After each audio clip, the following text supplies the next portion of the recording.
তো হ্যালো বন্ধুরা, কেমন আছো সব? আশা করছি সব ভালো আছো। তো গাড়ি নিয়ে আমি নীলগঞ্জ থেকে চলে এসেছিলাম। তো গাড়ি আমার আবার লোডিং পয়েন্টে লেগে গিয়েছে, আর গাড়ি আমার লোডিং প্রায় শেষের দিকে। তো এখন টাইম সন্ধ্যা 7:30, আর আমি বাজার থেকে চিকেন নিয়ে চলে এসেছিলাম। এইদিকে আমার পেঁয়াজ লঙ্কাও কাটা কমপ্লিট হয়ে গিয়েছিল।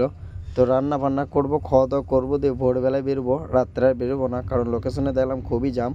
আর এদিকে আমার ভাতও হয়ে গিয়েছিল, আমাদের চিকেন রান্না হয়ে গিয়েছিল কমপ্লিট, আর আমি খাওয়া দাওয়া করতে বসে পড়েছিলাম। তো এখন বাজে ভোর 3:30, আর আমি চলে এসেছিলাম বালির টোলের এখানে। আজকে বালির টোলে যে এত জাম পেয়ে যাবো এটা আমি ভাবতে পারি। বালির টোলটা পার করে আমি দাঁড়িয়ে লোকেশনে চেক করে নিয়েছিলাম, ব্যারাকপুর রোডে খুবই জাম ছিল, আর এয়ারপোর্ট রোডে কোনো জাম ছিল না। তো সে কারণে আমি এয়ারপোর্ট রোডে চলে এসেছি এখন। তো আমি চাকদা বেশিরভাগ কল্যাণী হয়ে জাগুলি হয়ে চলে যাই, বারাসাত হয়ে আসি না, কারণ ডাকবাংলো মোড়ে জামটা খুবই খারাপ ভাবে লাগে। তো আজকে জাম ছিল না। আমি বারাসাত মোড়টা পার করে সিঙ্গেল রোডটা ধরে নিয়েছিলাম। এই সিঙ্গেল রোডটা 15 কিলোমিটার আছে। 15 কিলোমিটার পর আমরা আবার 4 লাইন ধরলাম। আমি আবার সেই জামে ফেঁসে গেলাম। সিঙ্গেল রাস্তাটা 3 থেকে 4 কিলোমিটার আসার পরে আমি আবার জাম পেয়ে গেলাম। হয়তো সামনে কোনো গাড়ি হয়তো খারাপ হয়ে গিয়েছে, নাহলে যা হোক কিছু অ্যাক্সিডেন্ট হয়েছে, সেই কারণেই জাম। নাহলে সিঙ্গেল রোডে তো সব টাইম জাম লাগে। জাম লাগার কারণ হচ্ছে এই গাড়িটা কিছু একটা ভেঙে গিয়েছে, সেই কারণে গাড়িটা বাঁ দিকে সাইডে নেমে গিয়েছে, আর সে কারণেই জাম। কারণ সিঙ্গেল রাস্তা আর পেছুটা প্রায় রাস্তার ওপরে উঠেছিল। জাম থেকে বেরোনোর পর আমরা পেয়ে গেলাম আবার কুয়াশা। এবার এই কুয়াশা তো সিঙ্গেল রোডে বেশি গাড়ি টানা যাবে না। সিঙ্গেল রোডটা পার করে আমি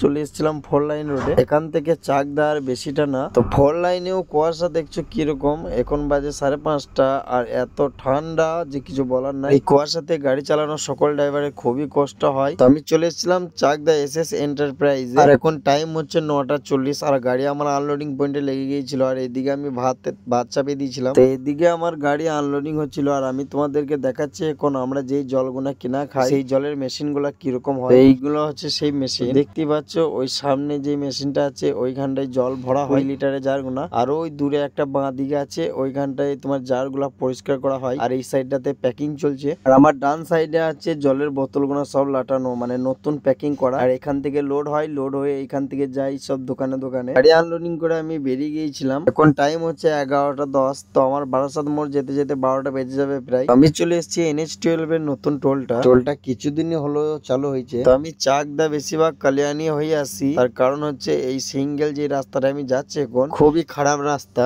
আর যখন তখন জাম লেগে যায়। তো সেই কারণে আমি এই রাস্তায় আসি না। সিঙ্গেল রাস্তা পার করে আমি 4 লাইন ধরে নিয়েছিলাম। তার কিছুক্ষণের মধ্যে আমরা বারাসাত মোড় ঢুকবো, আর আশা করছি এইদিকে আর জাম পাবো না। চলো যাওয়া যাক, দেখা যাক জাম পাই কি পাই না। তো আশা আমার নিরাশাতে পরিণত হলো, আমি আবার জামেই ফেসে গেলাম। তো খুব কষ্টে জাম থেকে বেরিয়ে গেলাম, আর যাওয়ার টাইমে জাম দেখতে পাচ্ছ আজকে কি অবস্থা, আর কত দূর অব্দি লাইন আছে সেটা দেখতেই পাবে। তো আগে জাম শুধু রাতেই লাগতো, দিনে এত ভিড় হতো না।